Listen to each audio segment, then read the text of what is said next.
There we go. So good evening, everyone, and welcome to this session with Michelle Brodie from Groundwork to talk to us about the HS2 Community Fund. And oops, bear with me. There we go. So a little bit of housekeeping as we start. You've seen this where we were talking just before Michelle joined us. This is being recorded, so feel free to turn your camera off, and you will receive this presentation as well as Michelle's at the end of this session. And continue to use the chat if you feel like it to network amongst yourselves. As we said before, myself from CAVA and Chris Freeman are attending here to answer your questions where CAVA is concerned, and Michelle Brodie will share with us how the HS2 Fund works for the community arena. So Michelle, over to you. I hope this will work in terms of you sharing your presentation and that there won't be too many further technical hiccups. Okay, I'm just going to share my screen now. Can everyone see? Can you see that? Not yet, but you are co-host now, so that should work. Okay. Has that worked? No, not yet. Let me try again. Yes, has that worked? It has worked. Well, thank you. Can you see the can you see the slide, or can you just see my emails? No, we can see the slide, and we can see the slide on the left-hand side as well. We can see them all. Okay, and does it just show big now? Sorry. Yeah, you are full screen. Excellent. Okay, so thank you so much, Aileen, and apologies again for technical difficulties. But I'm Michelle, as Aileen introduced, and I work for Groundwork. We're an environmental charity. I always start this presentation by just warning everyone that I don't know all the answers on HS2. HS2 is administered by our central team, which is Groundwork UK, and I work for one of the regional trusts, Groundwork West Midlands. So our role with the HS2 Community Environment and the Business and Local Economy Fund is quite limited. We do these presentations and we support a very small handful of groups to apply.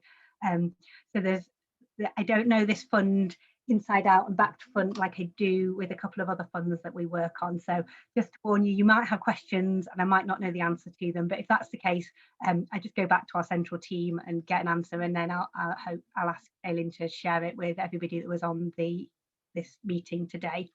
I will try and answer as many questions as possible. I don't know if it's quite a long presentation, so it might be worth waiting till the end to ask questions, because there might be information that's covered later on within the presentation. So if you do have any questions, maybe either put them in the chat or hold on to them until the end, and if I've still not answered them, then let me know at that point.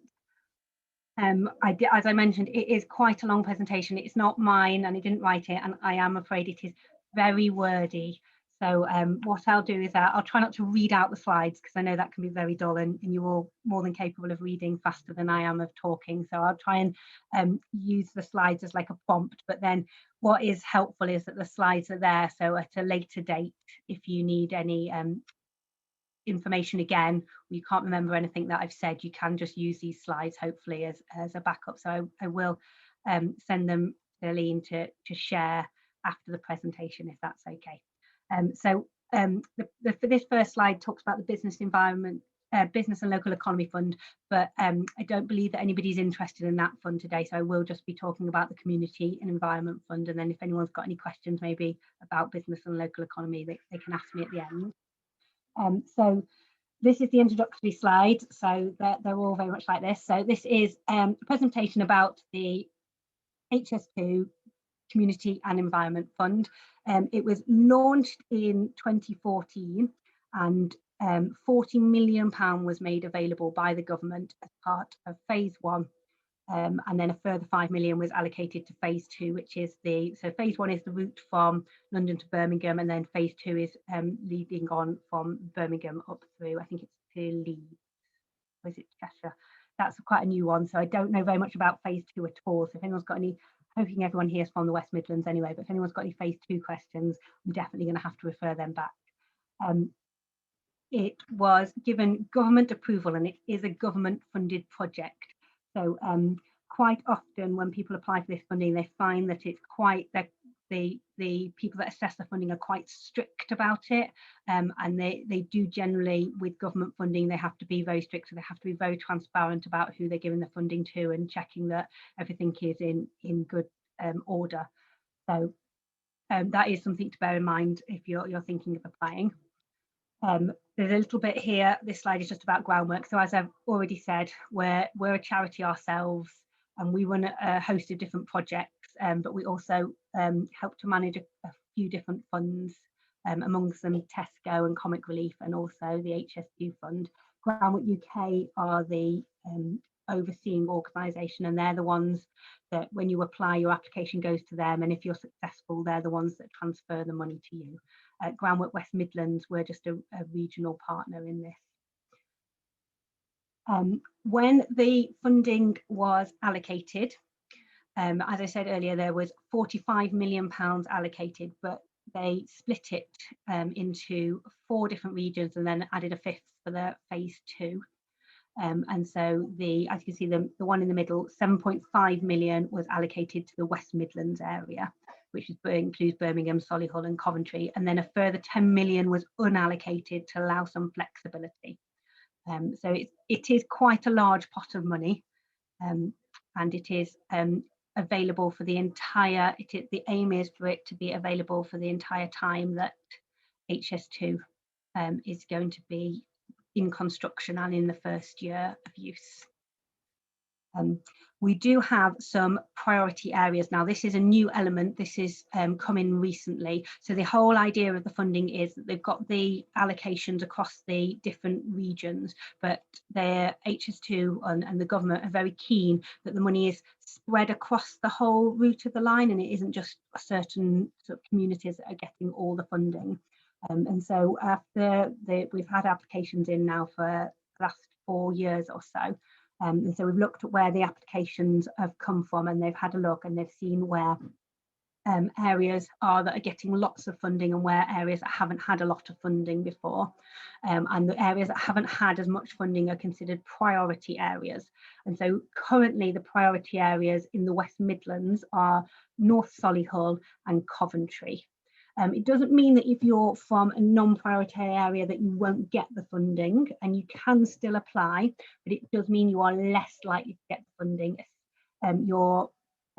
You can still apply if you're applying for a project that's under £75,000, and also if you're one of the priority focuses is an environmental project. So if you're applying for an environmental project under £75,000 and you're in a non-priority area, you can still apply. And even if you're not an environmental project, but you're in a non-priority area for under 75,000, you can apply. But you do need to bear in mind that you're less likely to be successful. But I'm hoping that the majority of people here are Solihull. So hopefully we're talking to priority applicants at the moment. So the fund has been split into 2 types, the Community Environment Fund. We've got the Community Environment Fund Local and the Community Environment Fund Strategic. And the difference is Community and Environment Fund Local, you can only apply up to a maximum of £75,000. And with Community and Environment Fund Strategic, you can apply up to £250,000. And as you would expect, with the applications under £75,000, the application form is significantly shorter, and there's actually an even shorter. So if you're applying for quite a small project, which HS2 classes under £10,000, there's a slightly different application for that, and that's even shorter. So the requirements for groups applying for the over £75,000 is a lot more detailed, and I will go into that in a second.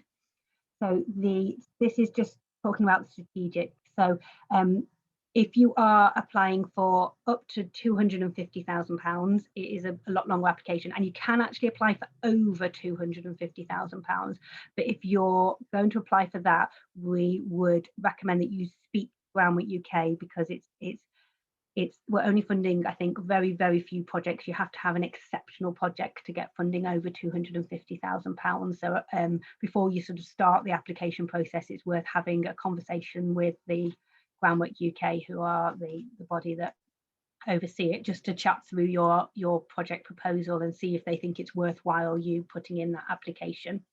Now, because the strategic fund is more money, over £75,000, you also have to be delivering a project which is considered a larger project. So for the local CEF funding, this community buy fund, you only need to be sort of delivering a project that benefits one community, while with the strategic fund you'd need to be delivering a project that benefits several communities along the line of the route. And it would also need to have very strong evidence of support from partner organisations, places like local authorities or other charities or other organisations that are supporting the groups that you are going to benefit.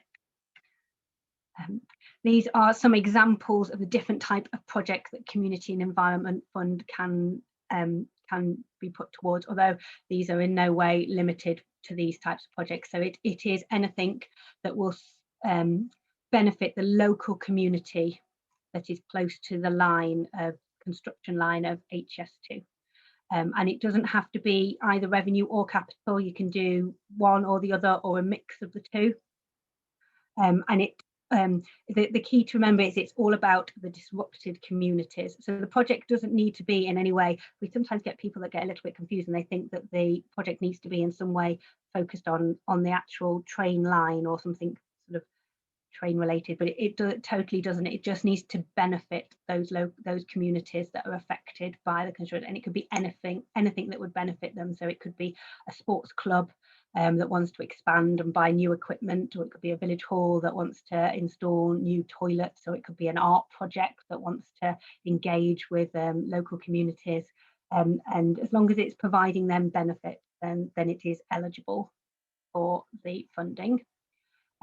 This is a list of who can apply, but actually the list is quite extensive. So it's as with a lot of funds, it's any not-for-profit organisation that has a constitution. So charities can apply, resident associations, voluntary groups, community interest companies can apply as long as they are over 2 years old and have a set of accounts that have been approved, the 2-year accounts. And also schools can apply, local authority can apply, healthcare groups can apply.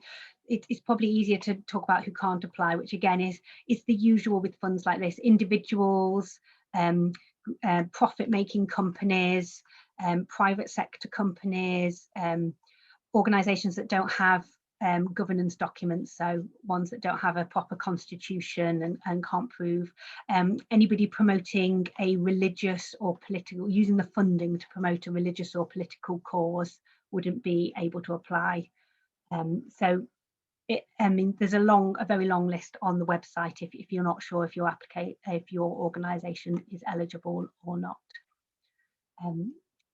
For the capital projects, it is only the landowner or the leaseholder who can apply. And so they give a very good example there of a school grounds project. If the educational authority is the landowner, it has to be them that put in the application form, and that's only for capital projects. There is match funding necessary if you are applying for a strategic, so that's the funding that's over 75,000. You need to have anybody that's applying for funding over 75,000. So a CEF strategic grant needs 10%. Most groups don't need any match funding if they're applying for the local, so that's the under £75,000. But if you're a local authority, then you do need 25% of match, and that could be match as in actual match funding, or it can be gifting kind, when people volunteer their time for free and give services for free. And for the purposes of HS2, town councils, I don't know if this is relevant to anyone here, and parish councils don't class as local authorities, so they don't need the 25% match contribution. The this slide talks about the application process, but it might be easier if I go on to this next slide. So this is the application process for the applications up to £75,000. So the local funding. So it's a little bit complicated, but the slide makes it sound very complicated. It's actually a very simple process. There's lots of guidance notes on the system.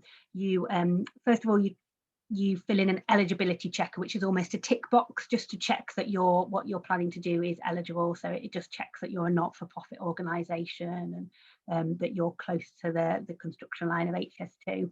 And if you're successfully get through that, it asks you to apply online, filling in an online application form. And this is using an online portal. So you log in using an email address and a password. You can log in and out as many times as you want to get the application completed.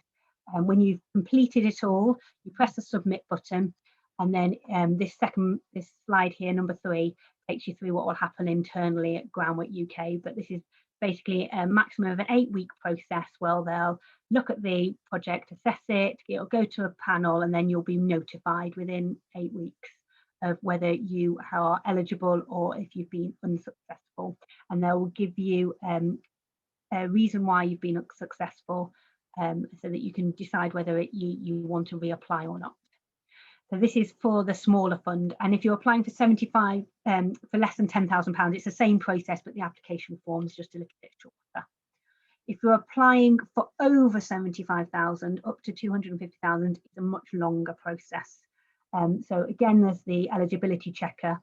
You complete a stage 1 application form, and this goes into Groundwork UK, and it will take them 16 weeks to process this. So it goes through a system where they goes to assessment, and if at that stage they think that your project is likely to get funded, they'll ask you to fill in a stage 2 application form. And then once this has been filled in, you've got another 16 weeks of waiting to see if that one's going to get funded, and then after that second 16 weeks you'll find the outcome.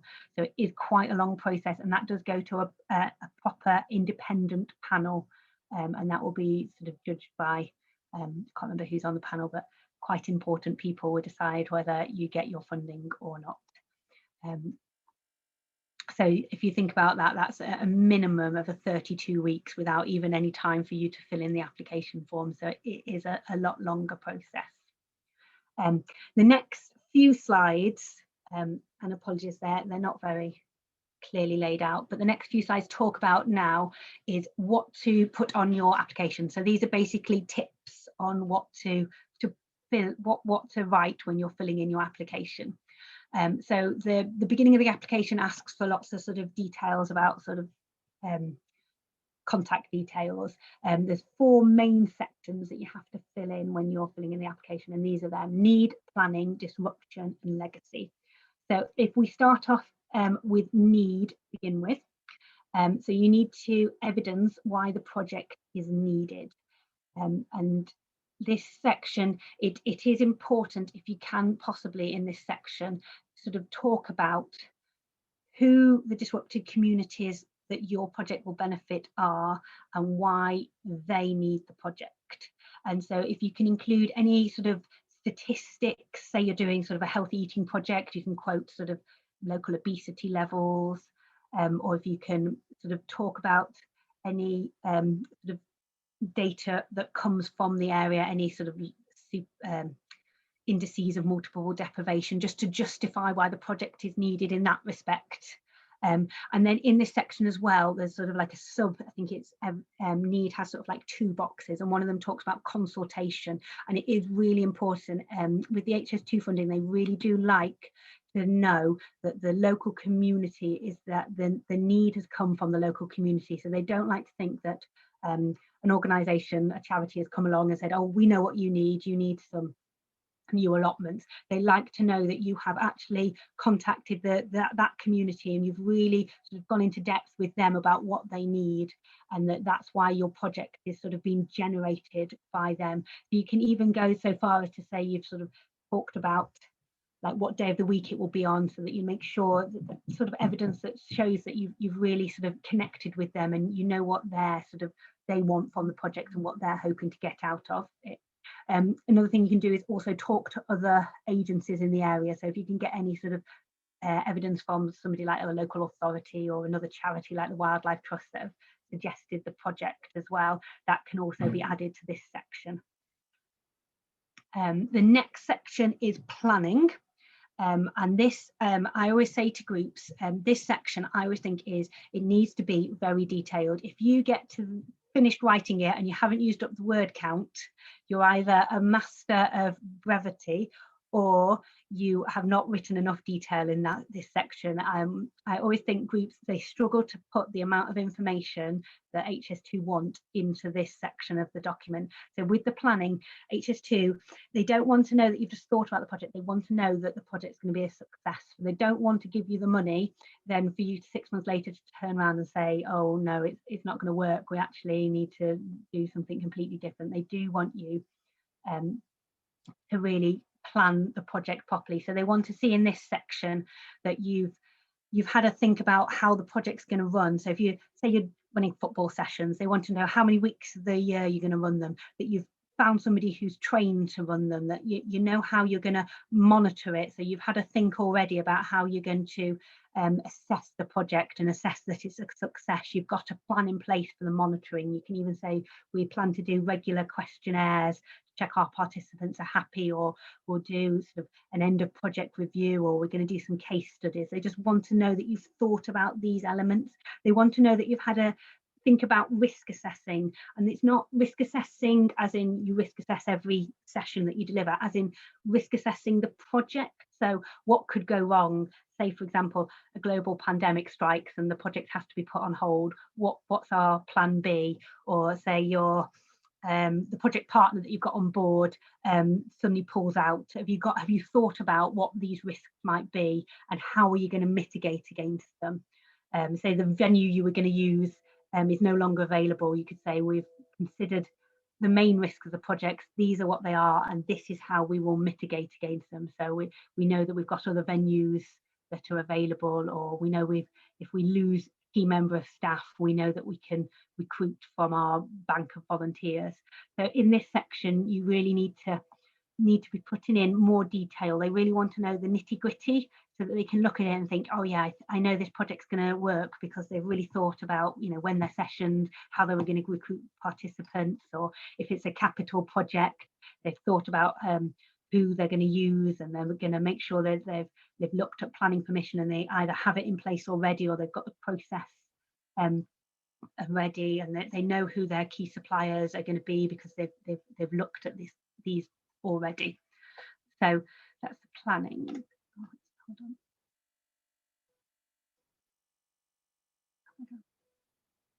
Okay. The next box that you have to fill in is demonstrating disruption, and this is very unique to HS2 funding. So I work on quite a few different grants and they're all a bit different, and this is probably the one that's very different. So you won't be able to cut and paste this from another granting fund application that you put in. Because HS2 is all about providing funding over and above the mitigation already provided by the government for people who are disrupted. So it's over and above the funding that's already being allotted to people whose like houses are being affected by it.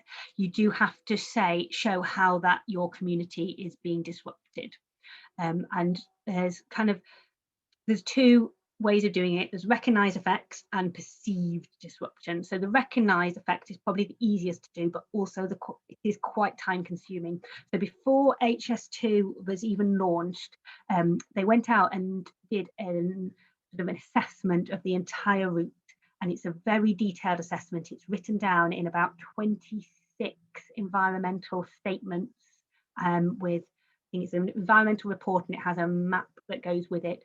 Each one's like about 200 odd pages long, and it goes through the sort of the route in almost minute detail, looking at everything that might be cause disruption to each area that the HS2 is going through. So what you need to do is find the environmental statement for your region. I think I got a link to it.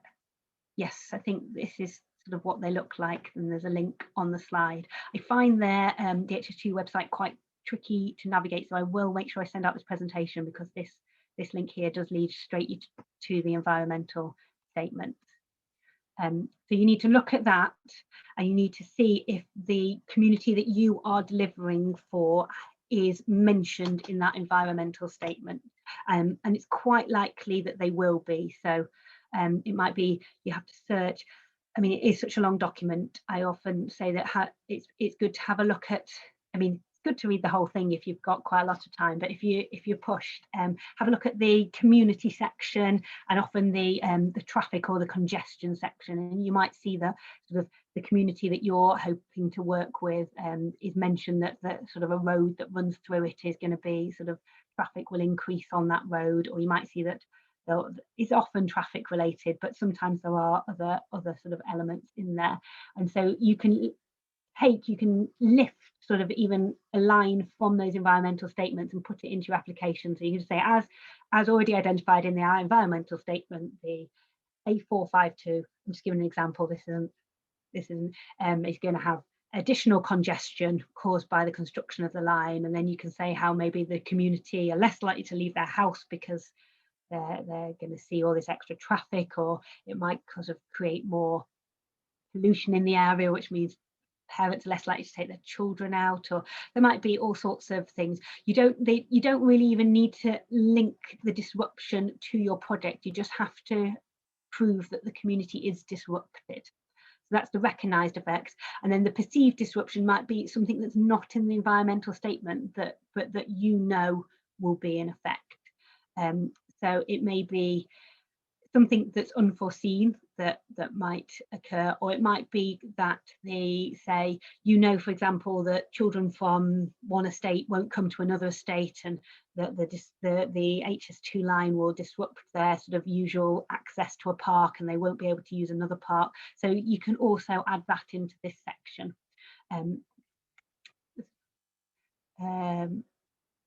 So then you need to sort of link it a little bit to the outcomes and outputs of your project. And then these are the links I was talking about. So there's the phase 1 environmental statements and the phase 2, but obviously those are for the northerly end of the line. So it's probably these ones you need to look at. Another place to look at is also the HS2 interactive map. And then they've also, have I got a link to it? No, they've got a, yes, Commonplace as well, the Commonplace website. So you can, as well as evidencing from the environmental statement, there might be something from the interactive map or from the Commonplace website, which Commonplace website has the up-to-date what's actually happening on the ground. With the applications, you are meant to try and link your project to when construction is actually taking place, especially for capital projects. So the interactive map and the Commonplace websites are quite good at sort of telling you when construction, because the fund is going to be available for the entire time that construction is taking place. There isn't a deadline for putting in your application, and you may decide to wait because construction isn't happening in your area at the moment. So you want to wait until construction is sort of due to happen, and then you're going to apply so that your actual project coincides with that. And that's what HS2 do prefer, that especially for capital projects. Finally, the last box is evidence of sustainability and legacy. So how will your project leave a legacy? And it's particularly important for if you're applying for the bigger pot of money, the over £75,000, but even if you're applying for one of the local applications for less than £75,000, legacy is important. We do see this a lot. I mean, I do when I look at applications. Funders do seem to like legacy. So what this means is that they don't want to, HS2 don't want to fund you. Maybe you go and build a beautiful new peace garden, and then you finish the project, and in 2 years' time, nobody's been looking after it. It's fallen into disrepair. It's completely overgrown. They want to know that you've thought about how the project's going to be sustained after the lifetime of your delivery. So for capital projects, it's about looking at who's going to maintain it in years to come. While for revenue projects, it's a little bit trickier. So with revenue projects, it might be either the project continues after the HS2 funding. So it could be that you've identified other funds that you're going to apply for, and that's how you're going to sustain it. Or it could be that the project kind of achieves its aims. So you want to, say, take a group of young mums and make them more confident about sort of using their local green space. So at the end of the project, they've become more confident. And so that's kind of the legacy of the project, that you've got that sort of that cohort that you've been working with that have achieved what they aim to do out of the project. And then, sorry, I think these are just a few extras. So while they don't ask these questions specifically in the project, although I do believe that monitoring is mentioned in the planning section, but they do want, when they assess your project, they check for value for money, and there is a section, as I said, with community consultation. A really important bit that they just snuck on the bottom of that slide is that priority will be given to projects within 1 kilometre of construction route. That's 0.6 miles, which isn't very far at all. So that's only that priority will be given. I've seen projects funded which are a lot further away, and it's also it's not about where your organisation is based, it's about the disrupted communities that you're working with. So it's whether they are located within 1 kilometre of the route. So it's important to have a think about that. People have come back to me and said, well, this doesn't make sense because construction traffic doesn't magically appear 1 kilometre from the route. It has to sort of meander its way through our village. And I did go back and ask, but that's what would come back. They did say they do give priority for people that are within 1 kilometre, but I've certainly seen projects funded that are further than 1 kilometre. So that's definitely not the be all and end all, but it will help your application if you are closer. There's then a few more additional, so they talk about partnerships. So you can apply in partnership with another organisation, but the lead partner must be managing 60% of the grant. You can only give 40% out to a subsidiary partner or partners. As I said previously, with capital projects, the lead partner must be either the landholder or the leaseholder.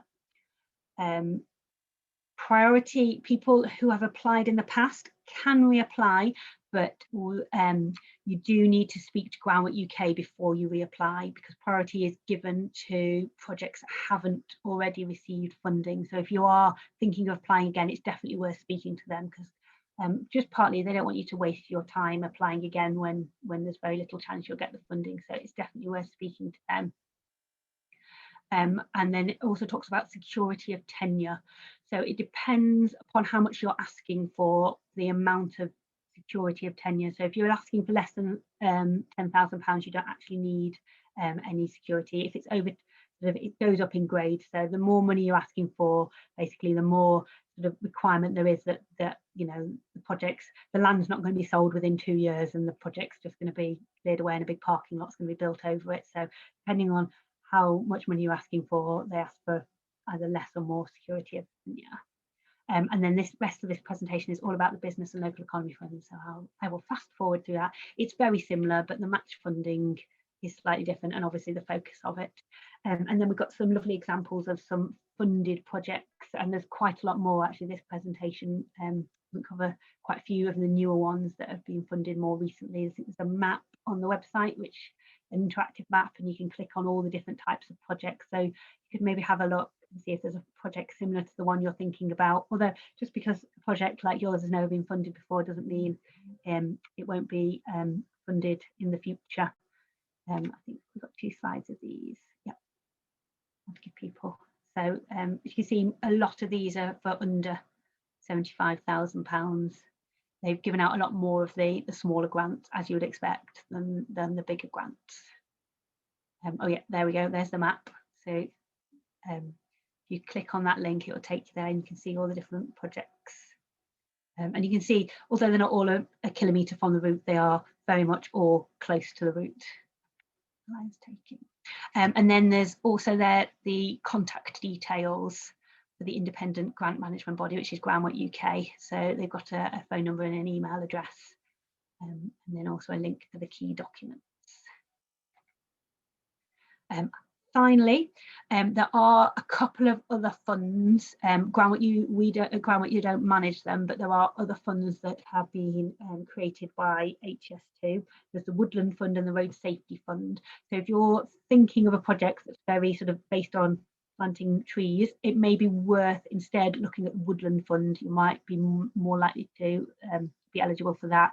And again, with the Road Safety Fund, all the local authorities have been allocated funding. So if your project is looking at road safety, it's worth talking to your local authority first to see how they're planning to use their HS2 funding. It may be that they've already got what you've got planned covered.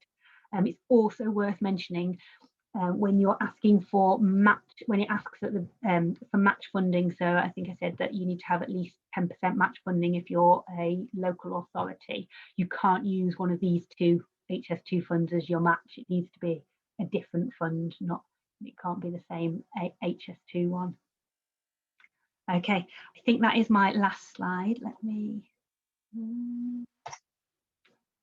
stop sharing and then I can answer some questions, hopefully. How do I stop sharing? Oh, there we go. Lovely. Thank you, Michelle. Thank you very much. That's very detailed, very comprehensive, and I think you've made it a bit easier to understand by the way you've explained all of this. In terms of questions, Ian, you had some questions before we started, and there's also a specific question in the chat. So I'll start with the question in the chat, and then Ian, if you want to follow on with yours.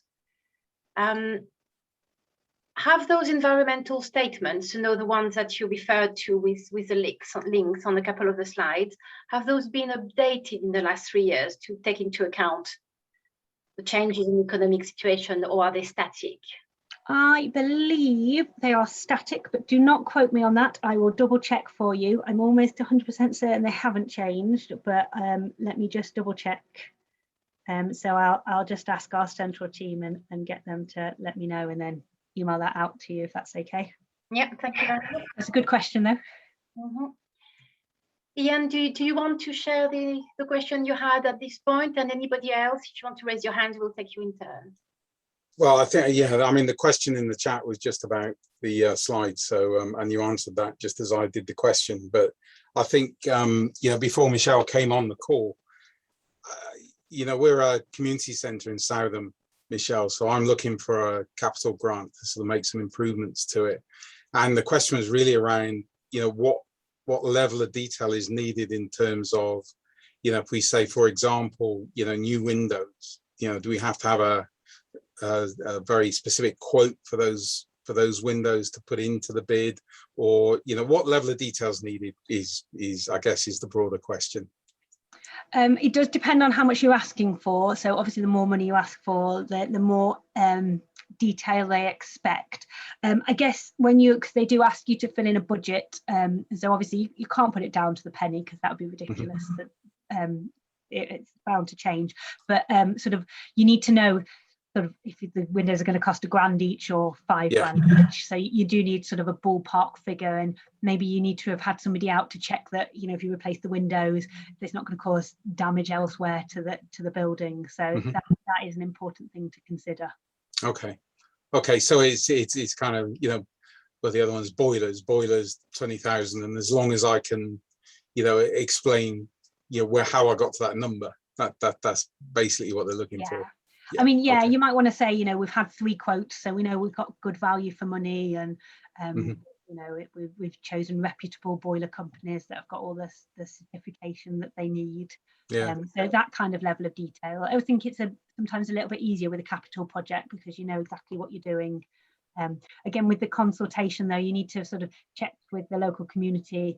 I suppose with yours, they probably don't know that you need a boiler, but they probably would still want the centre to sort of be functioning. And yeah, well, we've just done a survey. I was just talking about it today, that out to the community what they'd like to see from the centre. So we've had over 100 responses to that. So I think, yeah, that's probably a good start in terms of, you know, what the community needs. So yeah, no, I get what you said there. Yeah, that sounds perfect.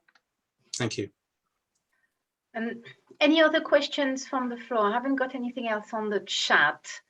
However, in terms of the kind of evidence that you are looking for from a community perspective.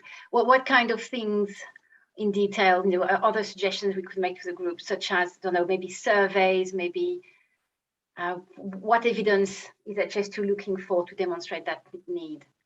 I've seen all sorts. So I've seen people sort of do sort of like almost a Facebook poll where they just go get people to click on and use that as evidence, down to sort of people going door to door and like talking to every single person in a community and getting their information. That's probably, you probably only need that if you're applying for a much higher grant. Also, you might just get sort of more sort of circumstantial evidence. You might just sort of chat maybe to the participants that regularly come to your session, and you can just say word of mouth evidence, especially if you're applying for sort of a lesser amount. That's probably sufficient. So you might have just sort of got a general feeling. If you can do some sort of survey or something like that, it really does help, I think. Or I've seen people put quotes on the application as well of, but I don't think that's entirely necessary, but that's something you could look at as well. What about things like statistics about the local area and the deprivation elements, or other statistics that may have been found linked to either to HS2 or just about the area itself? Yeah, that's definitely useful, and it's worth talking to partner agencies in the local area. So if you've got any sort of links to any other bodies like the local council or the NHS, they might have statistics that they're able to sort of provide as support for your project as well. I do believe I'll send these with the presentation to you. There's been they've created a couple of like infographic videos. I think they were finding that groups weren't sort of giving the level of detail in the needs section that or a few groups weren't. So they've created a couple of infographic videos, which sort of, they're only I think 5 minutes long. So I was watching them the other day, I thought they looked great, which sort of try and sort of explain what they want for need. And I think there's one for disruption as well. I'll send all those links to you as well, so that you can have a look at those. Okay. And another area where there was less potential information in the slides you were provided with was around evaluating the project and maybe measuring the impact. With the experience that there has been already, because there's been quite a few projects delivered, is there any advice you would give the groups on what they should be focusing on, things that are achievable for them and realistic? It's just about so I guess it depends on your projects. It's really sort of individual to each project, but I guess what the point is that in that planning section you do have to say that you have considered how you will evaluate the project. So it may be, it's very different. So with a capital project, obviously it's almost quite easy to tell if the project's been a success. You've either installed windows or you've not, or you've got a new boiler that's successfully heating your centre, or you're still freezing cold. But with the more revenue projects, where it's sort of, you might be doing a session where you're trying to increase people's confidence.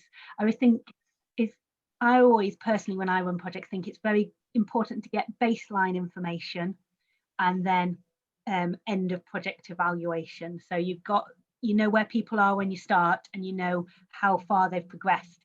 And then, I mean, personally, I quite like to do kind of quite regular catch-ups with people to check that the projects are on focus. So, I mean, it does depend on the project. So whatever works for the project. I mean, if it's like a sports-based project, you might just decide to, and you're sort of tackling sort of obesity, you might decide to sort of do a measurement of like how far people can run, or how quickly they get out of breath, or how much extra weight they've got, and then you can show that the project's been a success. But I guess what the important thing is about in the planning section to just acknowledge that you've thought about it, you've considered evaluation, and this is how you think you want to evaluate your project. And just sort of, I mean, you haven't got a lot of words, that's the problem. So you want to very briefly sort of outline what it is that you're going to check. I suppose with a project maybe like Ian's, you want to be saying, well, once the windows are replaced and the boilers, we expect more people to use the centre. So we'll check on participants, we'll keep a sort of a register of who comes, and we'll see if more people are attending the centre, or more groups sign up and book out rooms. So that'll be one way. With HS2 as well, because it's very focused on disruption, I often think a lot of groups go along the lines of taking sort of a postcode from all their participants so that they can sort of check that they are benefiting those disrupted communities. Those are the ones that are getting the benefit from the project. Yes, very good. While you were talking, Esther put in the chat that the community development team at Solihull Council, that's for the groups that are from Solihull, may be able to help in terms of data sources to indicate the level of deprivation or the level of needs that exist within the borough. So I think further up, Esther has also put her email address, the email address for the team. So feel free to contact them if you need to. Ian, you've got your hand up.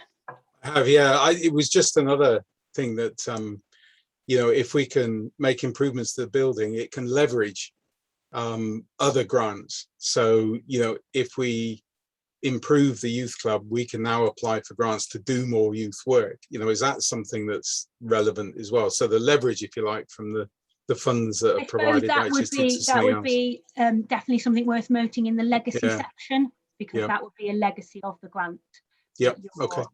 Very good. More likely. Just, you are in Southern though, aren't you? Yeah. So you aren't in one of those priority areas, so just worth bearing that in mind, I'm afraid. Yes, there's bit, well, yeah, but there's bits of Southern that are well within a kilometre of the line. So yeah.